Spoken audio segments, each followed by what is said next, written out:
शुक्ल पक्ष की नवमी तिथि, बैसाख महीना, पीला चंदन घिसकर उस चंदन को एक सुंदर पीपल का कोमल पत्ता मतलब एकदम, एक तो पीपल का होता है कड़ला पत्ता, एकदम कड़क हो जाता है, और एकदम होता है कोमल पत्ता।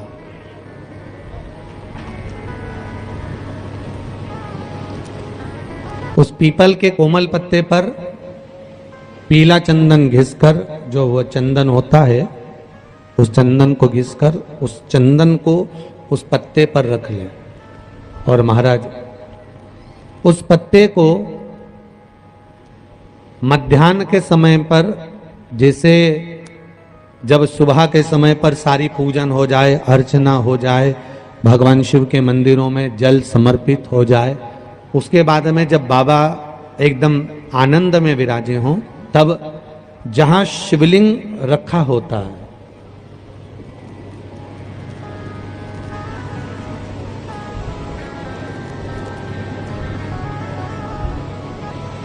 जैसे ये शिवलिंग है और ये कटी भाग जहां शिवलिंग रखा हुआ है, इस कटी भाग पर जहां शिवलिंग रखा है उसके पास में ही 3 उंगलियों से चंदन का लेपन उस कटी भाग पर करना है। जो उंगलियां लगी रहेगी उसी को अशोक सुंदरी वाली जगह पर स्पर्श करना है, और अशोक सुंदरी वाली जगह पर स्पर्श कर कर कुछ देर तक चंदन लगे रहने देना है। उसके बाद में उस चंदन को वापस निकाल कर लेकर आना है। कटी भाग पर जो लगाया गया है उसको भी निकाल कर वापस लेकर आना है। फिर बाबा का स्नान नहीं कराना है, केवल चंदन लेकर आना है, उसी पीपल के पत्ते पर रखकर एक डिब्बी में उस चंदन को आप रख लीजिए। कुछ दिन जिसकी नेत्र ज्योति कमजोर है, चश्मा लग रहा हो, श्रवण शक्ति कमजोर हो, सुनाई कम दे रहा हो, उसके कंठ से इस ठोड़ी तक उस चंदन का तिलक लगाना प्रारंभ कर दीजिए, और नेत्रों के नीचे थोड़ा सा वो चंदन लगाना प्रारंभ कर दीजिए। लगभग 20 से 22 दिन तक आप उसका प्रयोग करिए, और एक रुद्राक्ष का जल शिव को समर्पित कर कर उस जल का आचमन करना प्रारंभ कर लीजिए। लगभग 22 दिन लगेंगे। धीरे धीरे फिर जाकर डॉक्टर को जांच करा लेना, नेत्र की ज्योति बढ़ना प्रारंभ हो गई है। पर विश्वास के साथ में, भरोसे के साथ में, क्योंकि सबसे मूल अगर कुछ है तो विश्वास मूल है। बीमारी डॉक्टर का पीछे ही नहीं छूट रहा हो तो शिव महापुराण, विष्णु पुराण और स्कंद पुराण में जो पुरुषोत्तम कथाओं का वर्णन किया गया है, एक आटे का दिया, उसमें 4 बत्ती, आटे के दिए में 4 बत्ती रखें, तिल्ली का तेल डाल लें, थोड़ा सा उसमें सरसों का तेल डालें। महाराज घर के बाहर, अर्थात घर के अंदर के बाहर जो चौखट होती, चौखट से थोड़ा सा बाहर, बिल्कुल चौखट पे नहीं बैठना, थोड़ा सा बाहर, नवमी तिथि के दिन शाम के 6 से 6:30 के बीच में 21 बार जो व्यक्ति बीमार रहता है उसके सिर से नीचे की ओर श्री नरसिंह भगवान का स्मरण कर कर, जिस अधिक मास में जिस तिथि को उतारा कर रहे हो उस तिथि का नाम लेकर, उस अश्विन अधिक मास का नाम लेकर, जो व्यक्ति का उतारा कर रहे हो उसका नाम और गोत्र लेकर 21 बार जो उतार कर उस दिए को घर के ही चौखट पर रख देता है, उस व्यक्ति की बीमारी छूट जाती है महाराज, वो रोगीला नहीं रहता। बैसाख के महीने में, माधव महीने में इतनी महत्वता क्यों? बैसाख के महीने में नवमी तिथि को माता जानकी का प्रागट्य हुआ है। पृथ्वी से शुक्ल पक्ष की नवमी तिथि, बैसाख महीना, पीला चंदन घिसकर उस चंदन को एक सुंदर पीपल का कोमल पत्ता,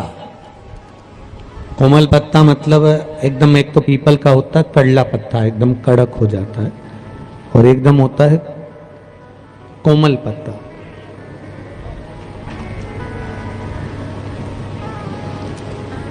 उस पीपल के कोमल पत्ते पर पीला चंदन घिसकर, जो वह चंदन होता है, उस चंदन को घिसकर उस चंदन को उस पत्ते पर रख ले। और महाराज उस पत्ते को मध्याह्न के समय पर, जैसे जब सुबह के समय पर सारी पूजन हो जाए, अर्चना हो जाए, भगवान शिव के मंदिरों में जल समर्पित हो जाए, उसके बाद में जब बाबा एकदम आनंद में विराजे हों, तब जहां शिवलिंग रखा होता है,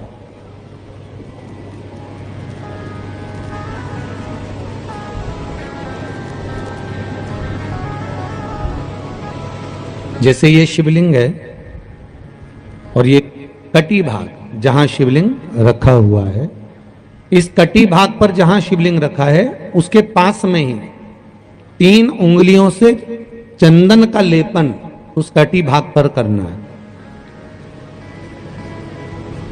जो उंगलियां लगी रहेगी उसी को अशोक सुंदरी वाली जगह पर स्पर्श करना है, और अशोक सुंदरी वाली जगह पर स्पर्श कर कर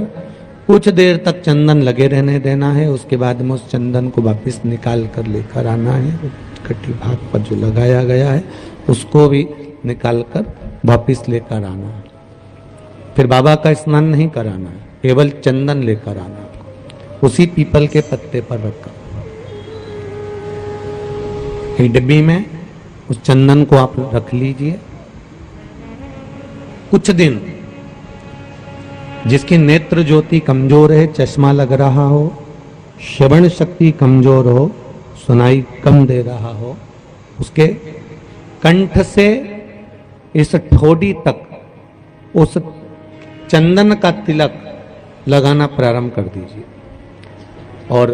नेत्रों के नीचे थोड़ा सा वो चंदन लगाना प्रारंभ कर दीजिए। लगभग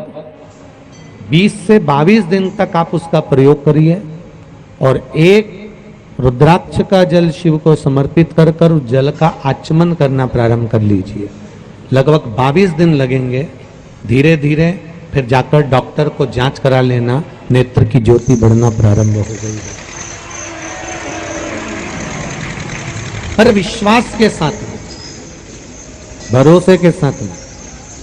क्योंकि सबसे मूल अगर कुछ है तो विश्वास मूल है। बीमारी डॉक्टर का पीछे ही नहीं छूट रहा हो तो शिव महापुराण, विष्णु पुराण और स्कंद पुराण में जो पुरुषोत्तम कथाओं का वर्णन किया गया है, एक आटे का दिया, उसमें 4 बत्ती, आटे के दिए में 4 बत्ती रखें, तिल्ली का तेल डाल लें, थोड़ा सा उसमें सरसों का तेल डालें। महाराज घर के बाहर, अर्थात घर के अंदर के बाहर जो चौखट होती, चौखट से थोड़ा सा बाहर, बिल्कुल चौखट में नहीं बैठना, थोड़ा सा बाहर, 9वीं तिथि के दिन शाम के 6 से 6:30 के बीच में 21 बार जो व्यक्ति बीमार रहता है उसके सिर से नीचे की ओर श्री नरसिंह भगवान का स्मरण कर कर, जिस अधिक मास में जिस तिथि को उतारा कर रहे हो उस तिथि का नाम लेकर, उस अश्विन अधिक मास का नाम लेकर, जो व्यक्ति का उतारा कर रहे हो उसका नाम और गोत्र लेकर 21 बार जो उतार कर उस दिए को घर के ही चौखट पर रख देता है, उस व्यक्ति की बीमारी छूट जाती है महाराज, वो रोगीला नहीं रहता। बैसाख के महीने में, माधव महीने में इतनी महत्वता क्यों? बैसाख के महीने में 9वीं तिथि को माता जानकी का प्रागट्य हुआ है पृथ्वी से।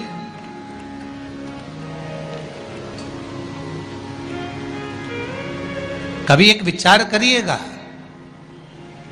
कि नरसिंह अवतार बैसाख के महीने में हुआ, कुर्मा अवतार बैसाख के महीने में हुआ, हयग्रीव अवतार बैसाख के महीने में हुआ, परशुराम अवतार बैसाख के महीने में हुआ, माता जानकी का अवतार बैसाख के महीने में हुआ। आखिर बैसाख के महीने में, माधव महीने में इतनी महत्वता क्यों?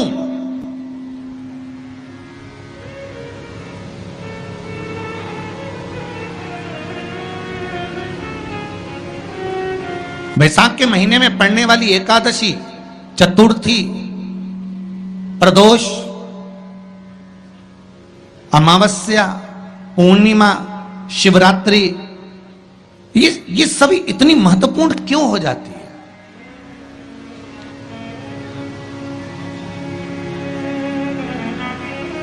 इसकी महत्वता इतनी प्रबल क्यों हो जाती है? किस लिए? क्योंकि बैसाख का जो महीना पड़ता है, सूर्य की संपूर्ण तपन, सूर्य देव अपने पूर्ण तेज के साथ में, पूर्ण तेज के साथ में मृत्यु लोक के निवासियों पर, चाहे जलचर हो, थलचर हो, वायुचर हो, चाहे जो जीव हैं, उस पर जब किरण फेंकते हैं तो संसार का जो मनुष्य है उस पर जब ताप पड़ता है, तो ताप पड़ने के कारण उसके मुख से भगवान का नाम निकल ही जाता है, स्मरण नाम निकल ही जाता है। जब उसके मुख से भगवान का नाम निकलता है तो वो भगवान की शरणागति खुद ग्रहण कर लेता है, स्वयं शरणागति ग्रहण कर लेना। बैसाख की पोथी पढ़ते हो आप लोग? आप में से अगर कोई पढ़ता हो बैसाख महीने की पोथी, तो उसमें एक वर्णन आता है। उस बैसाख के महीने में मात्र अगर 5 बेलपत्र और मट्टी के पात्र में रखा हुआ जल, मट्टी के पात्र से मतलब है कलश, जो माटी का जो कलश होता है आपके घर में जो रखा हुआ है, ये जरूरी नहीं है कि वो नया ही खरीदना पड़ेगा, ये जरूरी नहीं है कि वो आपको नया ही कलश खरीदना है, नया ही आपको लेकर आना है, या नया ही आपको लेकर आओ। आपके घर में जो मिट्टी का कलश रखा,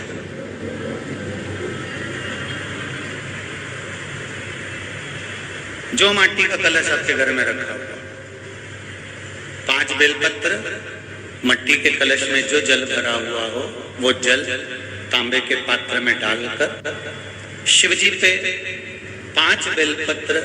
अशोक सुंदरी वाली जगह पर, जो आप लेकर आए हो 5 बेलपत्र, वो अशोक सुंदरी वाली जगह पर समर्पित कर मट्टी के पात्र का जो जल है, वो जल बैसाख के महीने में किसी भी दिन, चाहे आप सोमवार को कर लो, प्रदोष को कर लो, चाहे आप शिवरात्रि पे कर लो बैसाख महीने की, तो आप अगर उस मट्टी के कलश का जल या पात्र का जल शंकर भगवान को 5 बेलपत्री अशोक सुंदरी वाली जगह पर समर्पित कर जल अगर चढ़ा देते हैं, तो महाराज ये उधर से जो जुड़ी हुई परेशानियां जो मनुष्य को झेलना पड़ती है, चाहे भोजन नहीं पच रहा हो, चाहे उधर में पत्थरी हो रही हो, या कोई अनेक परेशानियां जो उधर से जुड़ी हुई होती है, बैसाख के महीने में अगर प्रतिदिन मट्टी के पात्र का जल शिवजी को समर्पित करा जाता है, तो उधर से जुड़ी हुई अपने आप धीरे धीरे समाप्त होने लगती है।